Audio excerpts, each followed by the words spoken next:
Subscribe कीजिए score automobile channel को और बेल आइकन दबाएं ऑटोमोबाइल इंजीनियरिंग वीडियो सबसे पहले देखने के लिए। जय हिंद, वंदे मातरम। मैं Smith score automobile YouTube channel पे आप सबका फिर से स्वागत करता हूं। चलिए शुरू करते हैं। तो फर्स्ट है सेंट्रीफ्यूगल क्लच। तो सेंट्रीफ्यूगल क्लच के एप्लीकेशंस क्या है वो जानने की कोशिश करते हैं। ऑटोमेटिक ट्रांसमिशन व्हीकल में यूज होगा like mopeds. Semi automatic transmission vehicle में यूज होगा like cars. And most important, centrifugal clutch का प्रिंसिपल है सेंट्रीफ्यूगल फोर्स।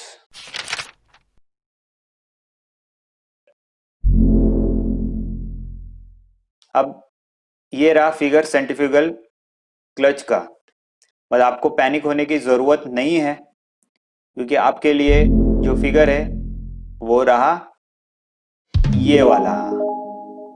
तो ये ट्रिक है जो आप आपके पॉकेट में रख लीजिए, एग्जाम में आपको काम आएगी।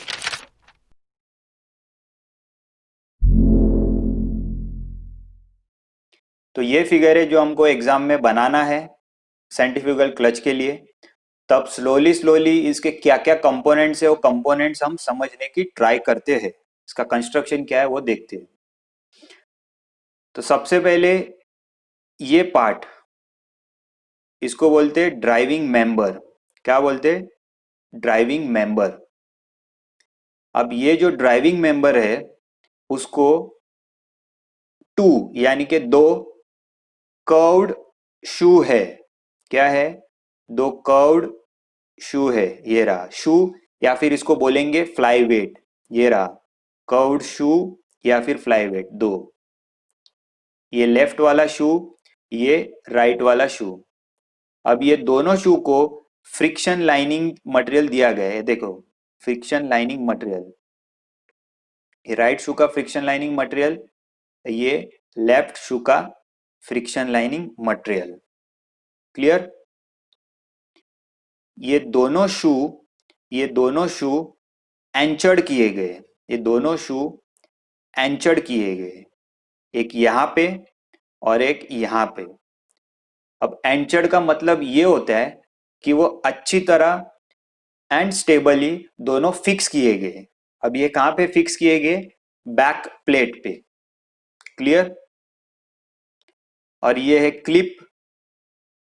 दोनों शू को सेंटर में यहां पे क्लिप किया गया है। क्लियर? एंड ये वाला पार्ट है, ये वाला पार्ट, ये वाला पार्ट, ये पार्ट को हम बोलते हैं ड्रिवन मेंबर। ये पार्ट को हम बोलते हैं ड्रिवन मेंबर। ठीक है? अब यहां पे रह गया एक कॉइल स्प्रिंग। तो वो कॉइल स्प्रिंग क्या करता है जब हम वर्किंग देखेंगे तब हम उसको आराम से जानेंगे। अब हमने कंपोनेंट देख लिया कि इसके कंपोनेंट्स क्या क्या है। अब कंस्ट्रक्शन को थोड़ा और डिटेल में पढ़ने का ट्राई करते हैं और समझने का ट्राई करते हैं। ये जो ड्राइविंग मेंबर है, ड्राइविंग मेंबर वो कहां पे फिट किया गया है? ड्राइविंग शाफ्ट पे। एंड ये जो ड्रिवन मेंबर है वो एक ड्रम है। वो एक ड्रम है जो ये ड्राइविंग मेंबर को एनक्लोज करता है। अभी एनक्लोज का मतलब क्या है कि ये रहा ड्राइविंग मेंबर और ये रहा ड्रिवन मेंबर, तो ये उसके आजू बाजू में है ना, मतलब एनक्लोज। क्लियर? अब इसका कंस्ट्रक्शन भी हमने डिटेल में जान लिया। अब इसका वर्किंग जानने की कोशिश करते हैं।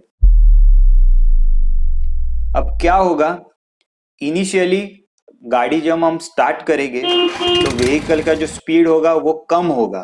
तो उससे क्या होगा कि सेंट्रीफ्यूगल फोर्स जो है वो भी कम बनेगा। तो उससे क्या होगा, जो टॉर्क रियर व्हील को जाना चाहिए वो टॉर्क नहीं जाएगा क्योंकि टॉर्क बना ही नहीं। ठीक है? अब क्या होगा, जैसे ही हमारी गाड़ी की स्पीड बढ़ेगी, जैसे ही हमारी गाड़ी की स्पीड बढ़ेगी और एक अच्छी स्पीड अटेंड हो गई, तो क्या हो जाएगा कि जैसे ही हमारी स्पीड अच्छी अटेंड हो गई तो सेंट्रीफ्यूगल फोर्स बढ़ेगा। तो जब सेंट्रीफ्यूगल फोर्स बढ़ेगा तो सेंट्रीफ्यूगल फोर्स की वजह से क्या होगा, ये जो शू है दोनों शू, ये राइट शू और ये लेफ्ट शू, ये क्या हो गए, ये बाहर आएंगे, बाहर आएंगे। कैसे आएंगे, आराम से समझने की ट्राई करो। ये जो शू है वो इस तरह बाहर जाएगा, किस तरह बाहर जाएगा, इस तरह बाहर जाएगा। एंड ये वाला शू है वो इस तरह बाहर जाएगा। बट इतना समझ लो कि ये दोनों शू है वो एक साथ बाहर जाएंगे।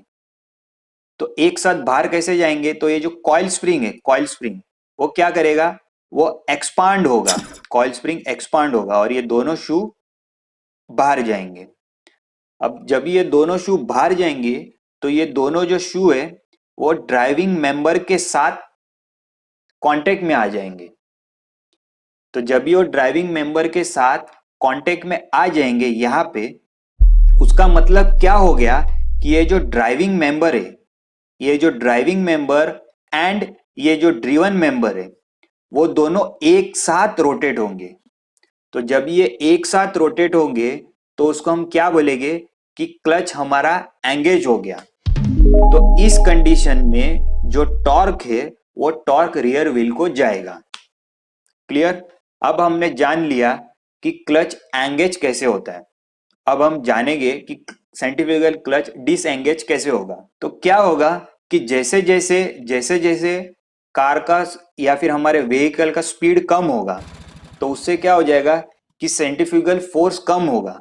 तो जैसे जैसे सेंट्रीफ्यूगल फोर्स कम होगा तो ये स्प्रिंग क्या करेगा, स्प्रिंग ये दोनों शू को जो इनिशियली बाहर थे उसको अंदर लेके आएगा, उसको अंदर लेके आएगा, जैसे अभी फिगर में दिख रहा है उस तरह।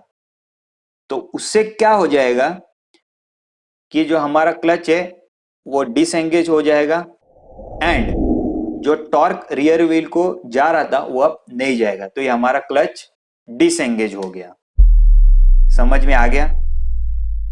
क्लियर। अब कुछ स्टूडेंट सोच रहे होंगे कि सेंट्रीफ्यूगल क्लच एंगेज पोजीशन में किस तरह दिखता है, तो उनका ये डिफिकल्टी या फिर डाउट सॉल्व करने के लिए मैंने और एक फिगर बनाया है खास उनके लिए। आइए देखते।